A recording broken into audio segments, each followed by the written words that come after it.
and what has been successful for them. And so we met Toni and Luann. They're from Oklahoma Career Tech Department. Oklahoma Department of Career Tech Education has been a longstanding member of the consortium and has produced some wonderful teachers who use our standards. And we had an opportunity to hear from Toni and Luann at our 2019 National Health Science Conference, which was in St. Louis the 1st of November. So we invited Toni. I think she'll tell you a little bit about where Luann is, but Toni has been teaching for 10 years, and she's got a little bit about her background, I think, included here in the presentation. But we appreciate her willingness to do this. We're going to hold questions until the final 15 minutes. So Toni will speak for maybe 35, 40 minutes, and then we'll have time for questions, and they'll be in a chat. So you just go down to the, you should have a little chat icon at the bottom of your Zoom area on your computer screen, and you can type in your question, and then Toni will entertain those questions as they come through. So with no more to say, I'll turn this over to Toni and just appreciate her willingness to do this. Thanks, Toni. So Phyllis, you want to unmute Toni?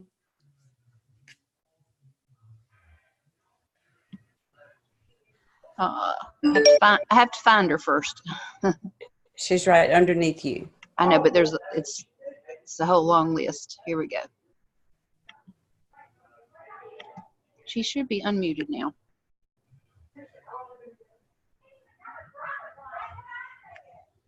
Toni?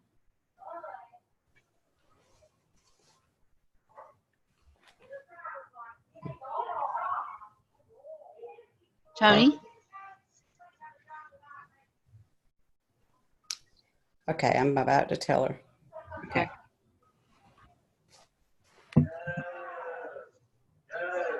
Phyllis, you need to mute too, okay?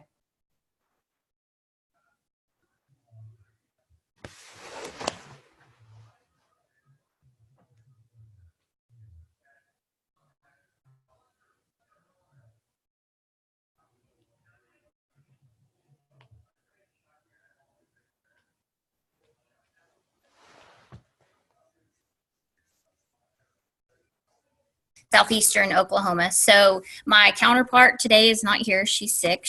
Hopefully she'll be with us tomorrow. So today I'm going to talk to you about making health science fun and interactive. So I'm just going to tell you some of the things that Luann and I do in the high school setting, and hopefully you can take something away from this today. So a little bit about me. This is my 10th year of teaching at Durant High School. Before then, I worked in labor and delivery at the hospital here in Durant for 16 years. Love that. But I decided I need a different schedule when my kids got in school, so I started teaching, and I absolutely love it. My counterpart, Luann, this is her 20th year of teaching, and before that, she was 18 years as a medical technologist at the hospital here in Durant. So we both have a medical background. Our objectives today, we're going to tell you how we integrate anatomy and clay learning system. We're going to tell you how we use interactive notebooks, how we integrate HOSA in our weekly lesson plans, and how we use the National Consortium curriculum enhancements.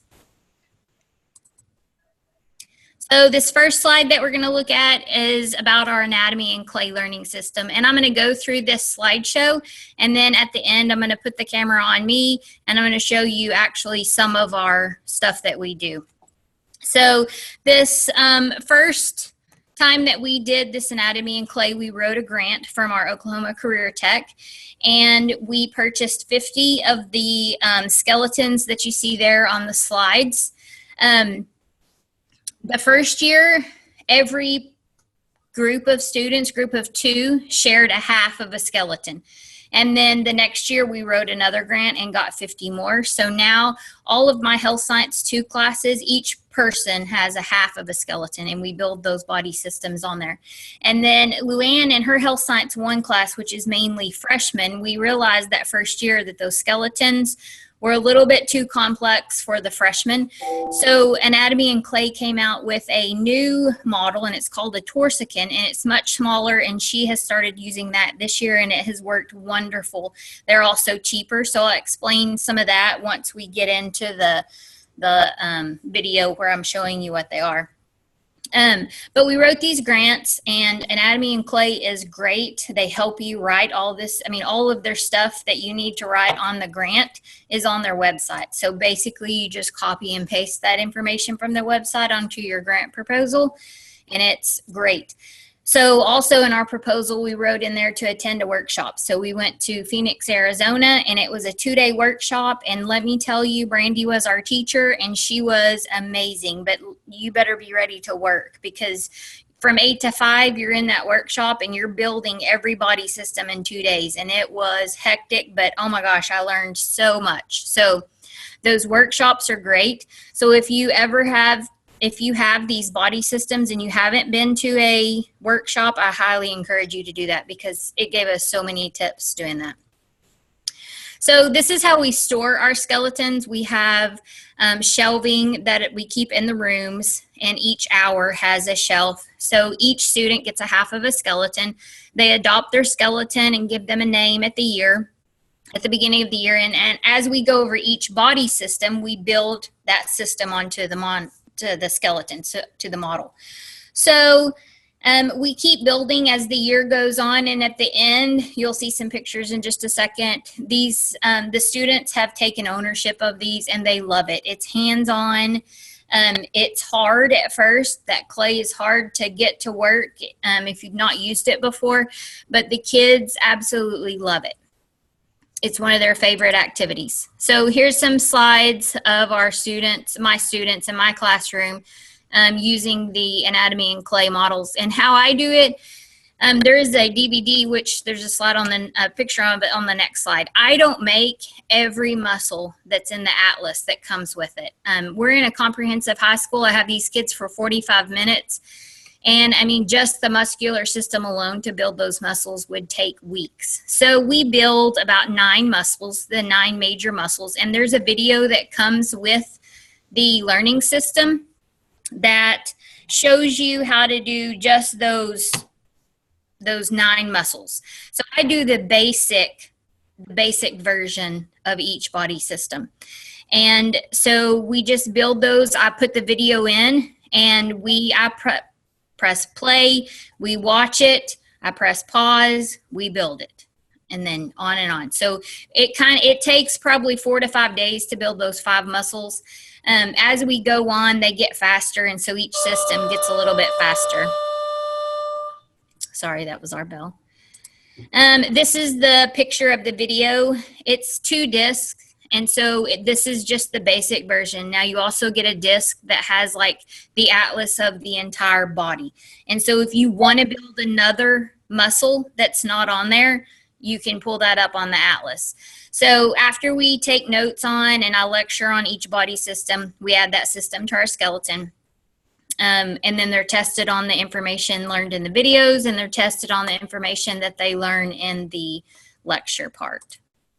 So this is an example of one of our tests that we give over the Anatomy and Clay. This one was from the cardiovascular system. So here's a picture of our students at the end of the year. This was from the first year when we were sharing models. So you can kind of see how it's got every body system on there. This next one is how Luann used her Anatomy and Clay before we got the Torsicans. So she wouldn't necessarily make her Anatomy and Clay on the skeletons, because we figured out quick that those freshmen were not ready for that. So they build them on the green mats that come with the system. So when you buy the system, you get the clay, you get the mats, you get the video, you get a teacher's guide, you get the skeletons, the base, and everything. So she would she's got the heart and the lungs here. And so she would build it out on her mat underneath her document camera, and then they would build it and they would put that in a baggie. And so as she tested them, she could use little dissection pins and stick in here, and they would have to label that on a piece of paper. This is a picture of the Torsican. I'll show you one in person in just a second.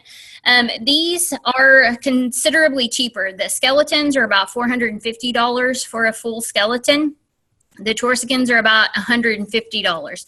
Now, before we got our grant to buy the actual skeletons, we use Starla's method, and you can go to starlasteachingtips.com and buy the hands-on body systems diagrams, and they're just pieces of paper of different body systems, and you laminate those, and we just build those, and we just use those over and over for each hour, and those are like $15 for the whole body system. So we don't have any actual pictures of the Torsicans, but the picture on the right of the slide is from the website, the Anatomy and Clay website, and so it's like a picture, you know, of the digestive system. So she's liked having those in her classroom so far. So before we get to the interactive notebooks, another thing that I want to talk to you about as a resource is I wrote a grant last year to buy the Dean Vaughn retention system. And I don't know if you've seen these at conferences before, but I bought the anatomy and physiology set and the medical terminology set. And so it is a workbook and video series on each body system. So at first, when I first put it in, it was very, very elementary. And I was thinking I cannot listen to this for 16 DVDs. But as we went on, and it's like word association. So cranial, there's a crane on a skull. And so it's kind of like pictures, and it's kind of cartoons, and they're funny. But it's amazing how these kids remember this. It really does work. Now, one tip that I'm going to do, I've done the anatomy and physiology system this fall, and in the spring I'm going to do the medical terminology.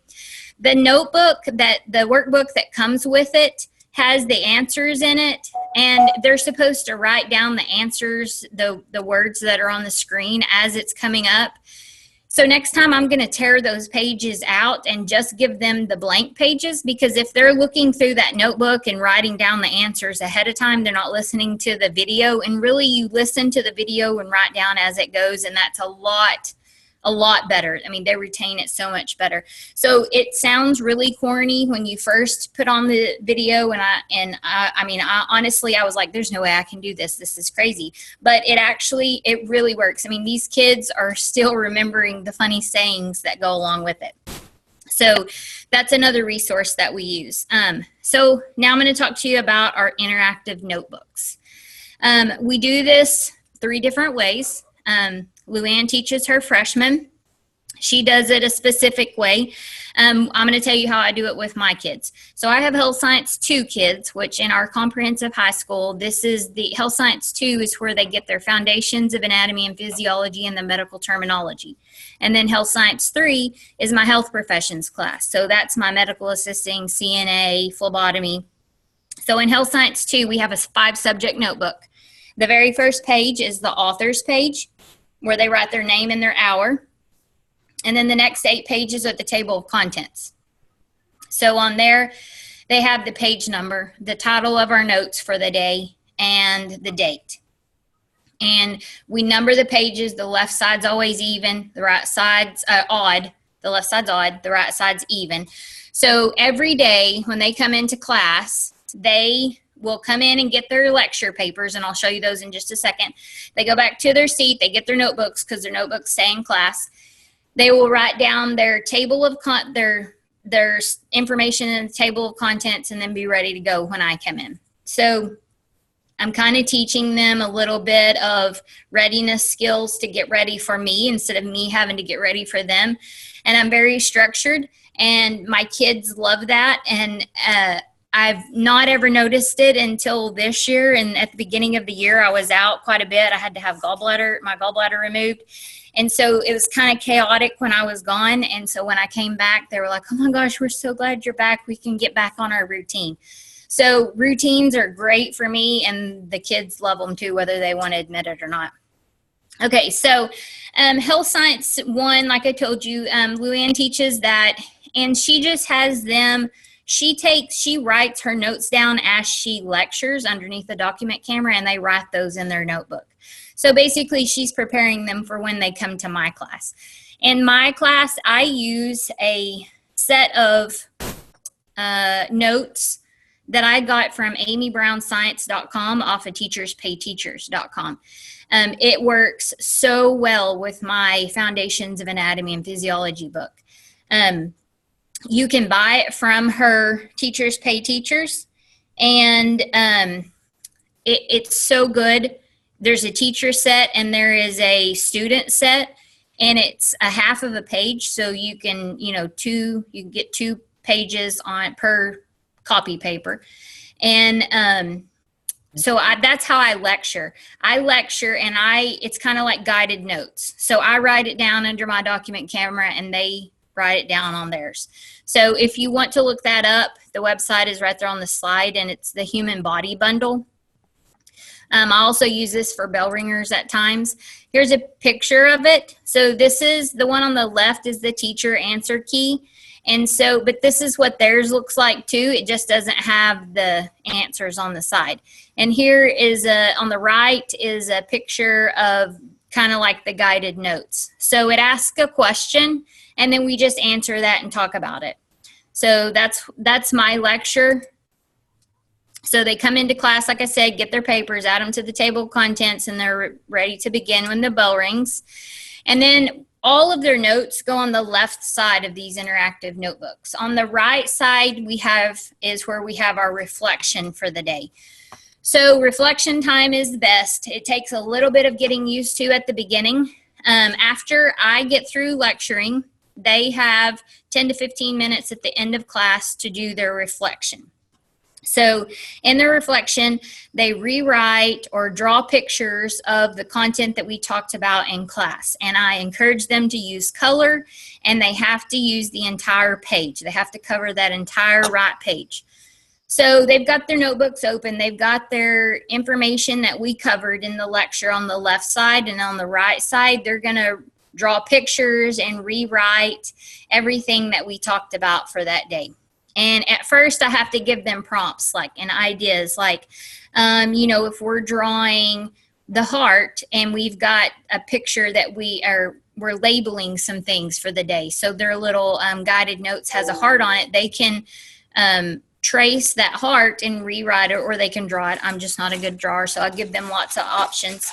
I give them questions that they can answer. And if nothing else, they just can rewrite it in bubble letters or anything that they want to that's going to help them remember it. Basically, I'm wanting them to reread it and rewrite what we've gone over in class.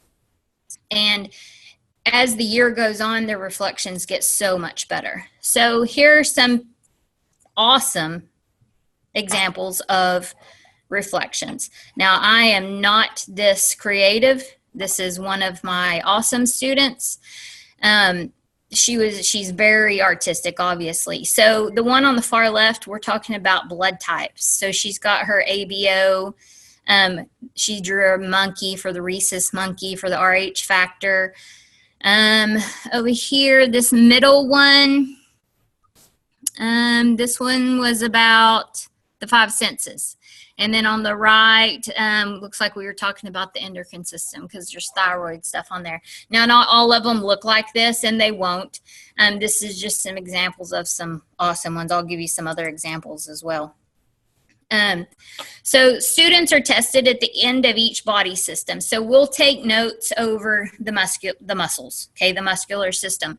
Then we'll build it on the anatomy and clay. And then they're tested over the anatomy and clay information and over the notes. And I let them use their notebook when we're taking those end of chapter tests.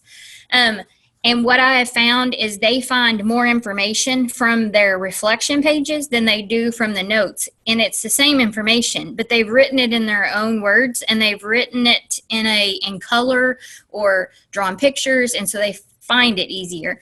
And when I first started teaching, one of the things that I guess I didn't realize is that kids have a hard time looking up information in books. I guess because of, the internet so available to them now, they can just Google something instead of trying to find it in a book. So that's why I made them make them do the table of contents. So if we're taking a big test and it's got multiple systems on it, they can look in their table of contents on a question about the muscular system, and they say, okay, we covered the muscular system on these pages. So they can go to those pages and find that in their notebook. That also gives them some ownership of that notebook. If they want, they're going to want to take really good notes because they know that they can use it on the test. Medical terminology is also added to each body system. I have a really good book this year. It's Introduction to Medical Terminology, and it's from Goodhart Wilcox, and it's got a lot of A&P and med term in there, and so there's a lot of activities that are already in the book. We also do crossword puzzles. We play Jeopardy, all kinds of stuff. And all of our medical terms go into the last section of the notebook. So like I said, we have a 5-subject notebook. That last subject is just where our medical terms go. Okay, and so the next thing I'm going to talk to you about is the National Consortium of Health Science Education Curriculum Enhancements. So I bought these with a grant that I wrote last year. These are awesome. So this first page I just copied from their website. They connect to the health science standards that we use in Oklahoma. There's lots of website links to them. There's PowerPoints for each standard that you teach. It has lots of higher level instructional activities. There's student-centered instruction with teamwork aspects. There's assessments that are already there. There's checklists, there's rubrics, and then there's test items that are aligned with the standards. My favorite thing that I found this year so far, I haven't gone all the way through it, but this was an activity that we did at the very beginning of the year when we were talking about body planes and segments and quadrants. And so this is the chalk line activity from the curriculum enhancements.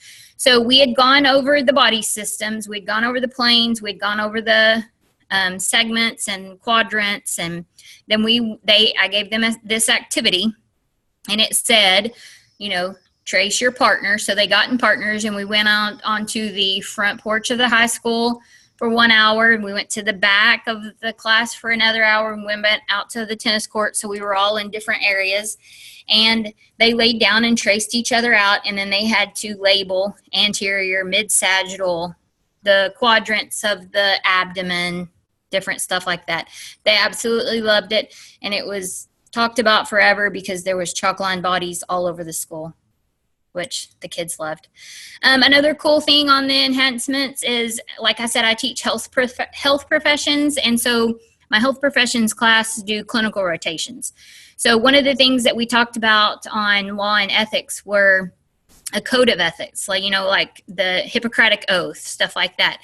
So there is an activity on there where your clinical class can make their own code of ethics, and it gives them guidelines on how to do that. So I had them get together as a class, and each clinical rotation group made their own code of ethics. So the picture on the left is showing you their code of ethics that they made for their clinicals.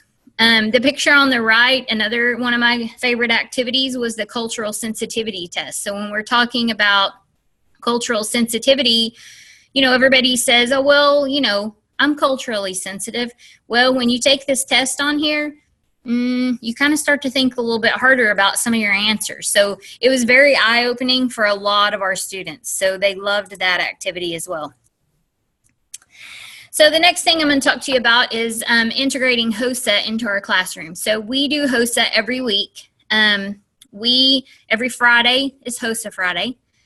All students participate in HOSA Friday, whether they are HOSA members or not. So we make our HOSA dues. We start school about the middle of August. Our HOSA dues are due the end of September. So they have to decide pretty quick if they're going to be in HOSA. If they are not in HOSA, then they will do a mini research paper in my class for Health Science 2 over a trending healthcare topic, procedure, product. It can be anything from like IV drip therapy to oxygen bars to metabolism boosters to Botox to whatever I find on USA Today health page that day. So they have to write a little mini research paper. Health Science 1 students, the freshmen, they go to the healthcare issues exam guidelines, and they click on the links there to the articles, and they have to write 5 facts about 5 different articles. And those articles are super small. So even the students that are not in HOSA, they're still getting some health care that day. The people that are in HOSA, they will either work on their HOSA event, or they will study for their HOSA event every Friday of the school year. Luann has freshmen. Hers have a harder time just sitting there and studying, so she makes them turn in 25 facts. So if someone's doing physical therapy as their event, they have to turn in 25 facts about physical therapy each Friday. Mine, they're older. They know, they've been in her class before, so when they get to my class, they know that what HOSA Friday is. So they can study more on their own. So here's an example of what that I put on the board every Friday for my non-HOSA people. They just have to write a 1-page paper in their notebook over whatever the topic is for that week.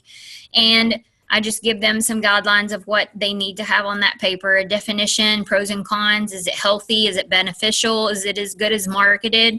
Would you do it? Why or why not? A popular one that we do is vaping and juuling. So they're doing some research on some of the stuff that they're not supposed to be doing that some of them are doing.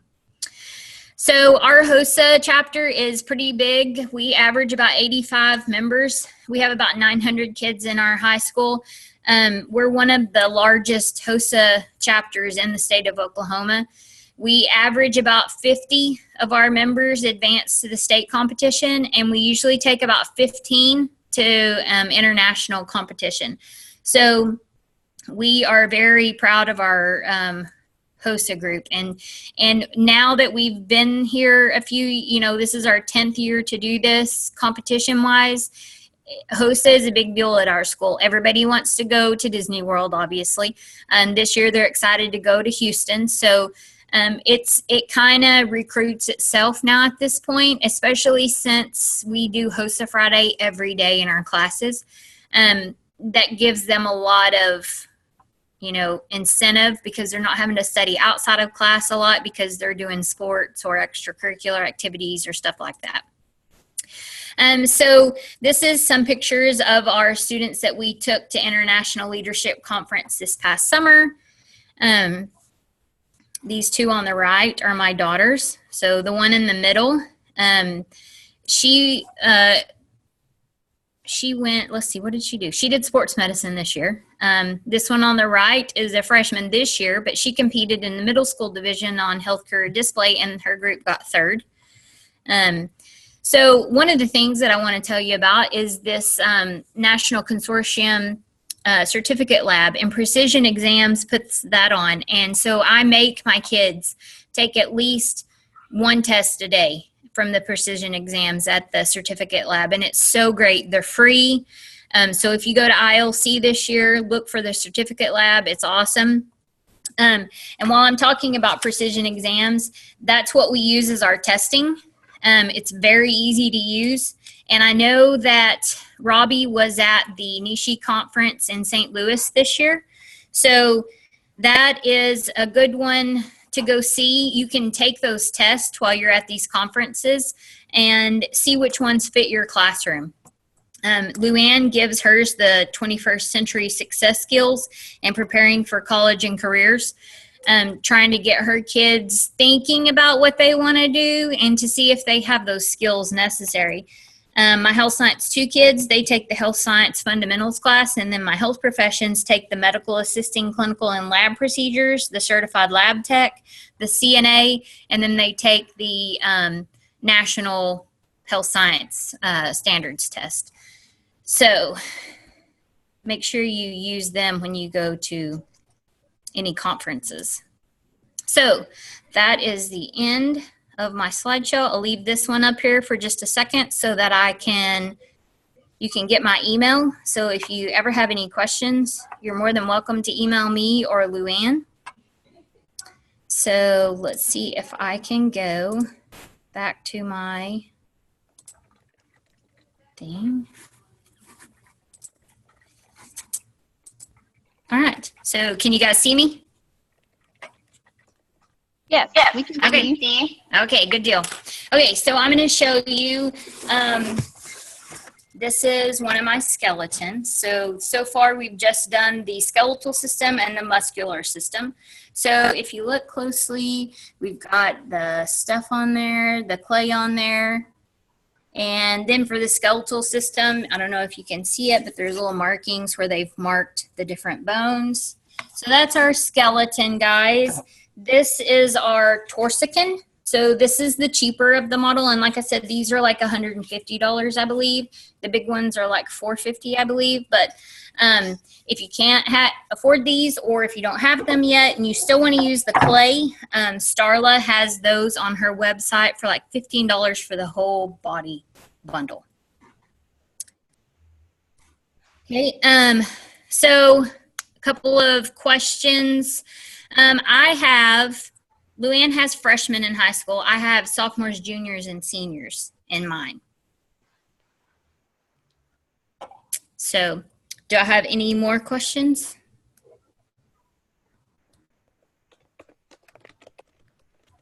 Y'all can just type those in the chat box, or if you want to unmute, we can unmute you if you want to actually ask it out. How do I recruit students? We have a rookie camp is what our freshman orientation is called.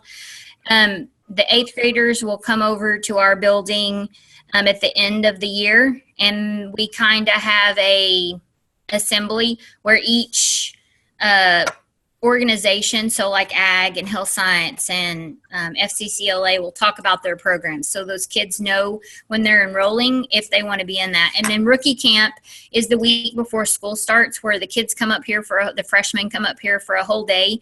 And like our HOSA officers will stand outside our room, and they have a table set up, and they're telling the kids, this is what happens if you enroll in health science. This is what you do if you're in HOSA and stuff like that. So, and then some of our kids, they don't want to be in HOSA. They don't want to be in health science. And so we kind of have those kids that were in elective because we're a comprehensive high school. So some of the kids are in there and they don't really want to be in there. So we don't really recruit all of them, but we try to get the ones that are interested in healthcare.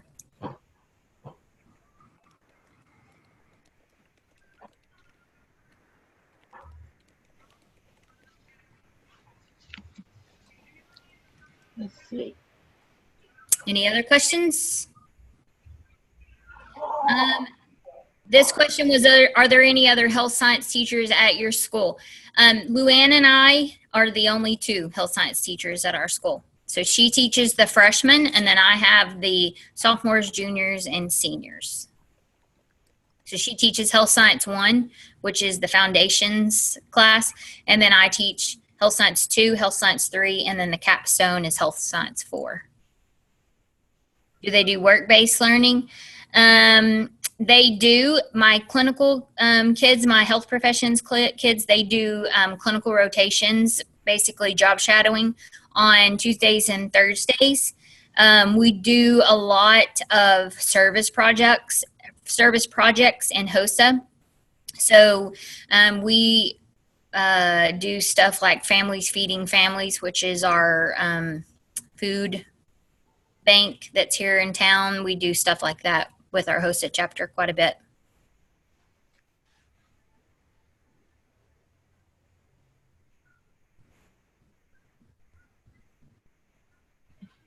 So y'all, this is one of the best ways I think we can all network with each other is, so if you have an idea that you want to ask her about, or ask her if she's tried it, or one of the questions I had, a lot of people always ask me about how you get your class started in the beginning. How is it organized so that the kids immediately know what to do? Do you do like bell ringers or sponge activities or things like that?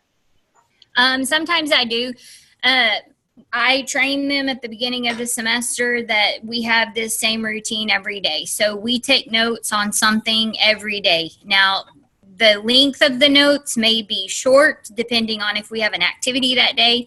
So their notes are always in the same part of my room.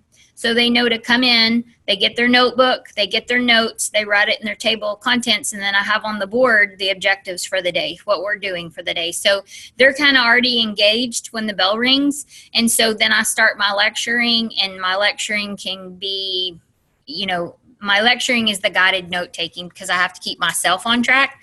It's more for me than it is for them, but they love the guided note taking. I think it teaches them how to take notes. And so, they really need to know how to do that later on. And if they go to nursing school or medical school or anything like that. So to get them engaged, sometimes we do activities, but most of the time it's just that same routine where they know to come in, get their stuff, and get ready to go by the time I start talking.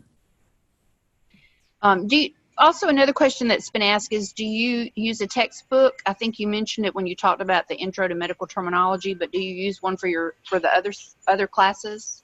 Yes, I have. So this is what the textbooks that I use for health science too.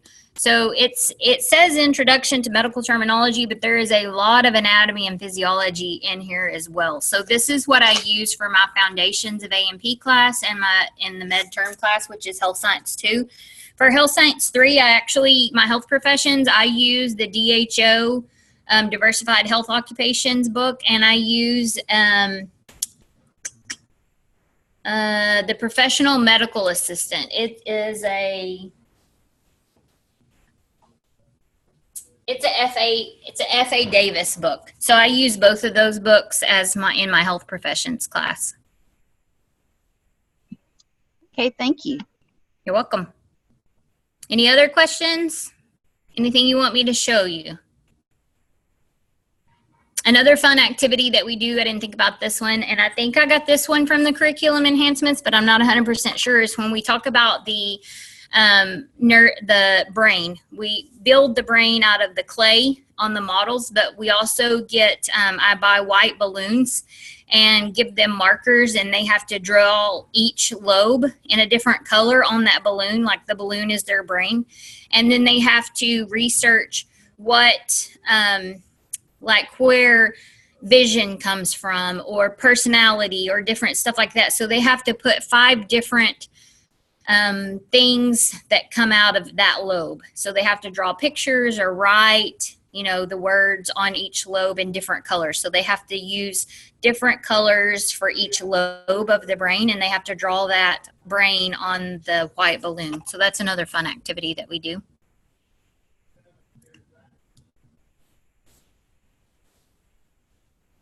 I think everybody's trying to take it all in.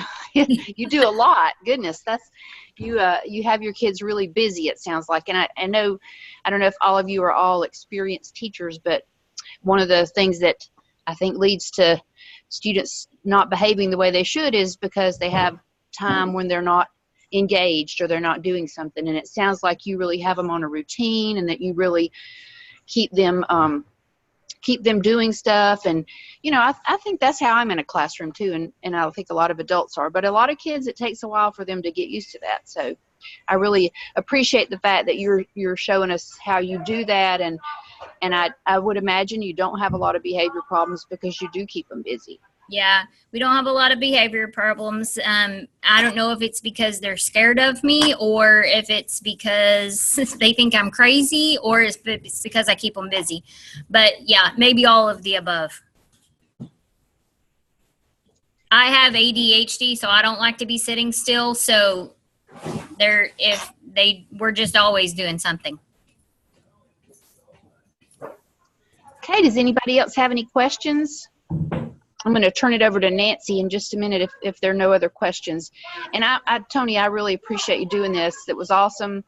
It makes me feel like I'm back in the classroom again. Oh, so. No problem. I enjoyed it.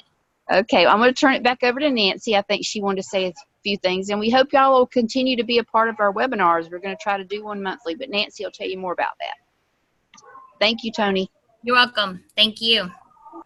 Okay, thank you. Thank you. I really applaud all that you do in your classroom, and I would agree that we don't expect to have behavior problems because we're an elective and they chose to be in our class, and you make it so engaging for them. I did want to mention to those on the webinar today that we will be releasing a new edition of the health science curriculum enhancements, and that will be ready for the 2021 school year. And so be watching for announcements for that. We haven't done a major refresh on this resource in about 3 to 4 years, and so we're looking to make some nice changes there. So next school year that will be ready, and it'll be downloadable from our website when you purchase it. Do want to encourage those of you who are classroom teachers to look into joining the Health Science Educators Association. So $45 annual fee, and along with that comes some unique resources, and also creates that community of networking friends for you who do what you do across the nation. And then lastly, I mentioned at the beginning that our consortium is really interested in providing professional development, much like what Toni did for us today. And so I wanted to announce again, our 2020 National Health Science Conference will be in Charleston, South Carolina, #1 tourist city in America, and that will be October the 27th through the 30th. The pre-conference will be the 27th, and then the conference will be the 28th through the 30th. And registration for that conference will be open on our website by February the 10th, so you can check there for that. When Toni mentioned the balloon brain activity, that is on our Facebook page. So if you scroll back probably about a year ago, it was on our Facebook page, and Robbie Rousey, one of our partners that works with Precision Exams, created a lesson plan that went along with that. So you can find that there, and I'll look for it too and maybe reshare it so it'll show up on our website, on the Facebook page again. With that, thank you, Toni. We're clapping for you. Can you hear us?